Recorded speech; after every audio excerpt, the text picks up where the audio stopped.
বিধানসভাত গৃহীত হোৱা বিধেয়ক সন্দৰ্ভত মন্তব্য মুখ্যমন্ত্ৰীৰ অসম বিধানসভাৰ পৰা শুকুৰবাৰৰ জুম্মা নামাজৰ 2 ঘণ্টাৰ বিৰতি বিলুপ্ত কৰাৰ সিদ্ধান্ত এক ঐতিহাসিক সিদ্ধান্ত বুলি মন্তব্য মুখ্যমন্ত্ৰীৰ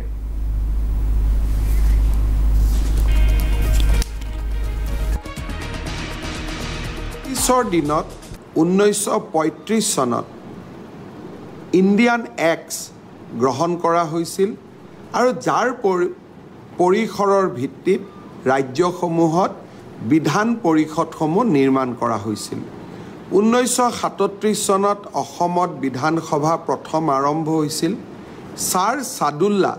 সেই সময়ত অসমৰ মুখ্যমন্ত্ৰী হৈছিল তাক প্ৰধানমন্ত্ৰী বুলি কোৱা হৈছিল তেতিয়া এটা সিদ্ধান্ত লৈছিল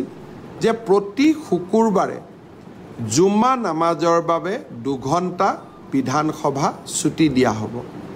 অৰ্থাৎ 11:30 বজাতে বিধানসভা শেষ হৈ গৈছিল আৰু যদি দ্বিতীয় সেশন বা দ্বিতীয় দিনটোত যদি আমাৰ দুবাৰ বহিব লাগে তেতিয়াও 2 ঘণ্টা বিৰতিৰ পিছতহে আমি বহিব পাৰিছিলোঁ এইবাৰ বিধানসভা ৰুলছ কমিটি য'ত সকলো দলৰে বিধায়ক থাকে সৰ্বসন্মতিক্ৰমে সিদ্ধান্ত গ্ৰহণ কৰিলে যে আমাক জুম্মা নামাজৰ কাৰণে 2 ঘণ্টা ব্ৰেক নালাগে যেনেকে হিন্দু খ্ৰীষ্টিয়ান বিধায়কসকলৰ বাবে এনেকে কোনো ধৰণৰ ব্ৰেকৰ ব্যৱস্থা নাথাকে তেনেকে আমাৰ মুছলমান বিধায়কসকলেও জুম্মা নামাজত 2 ঘণ্টা ব্ৰেক গ্ৰহণ নকৰে অৰ্থাৎ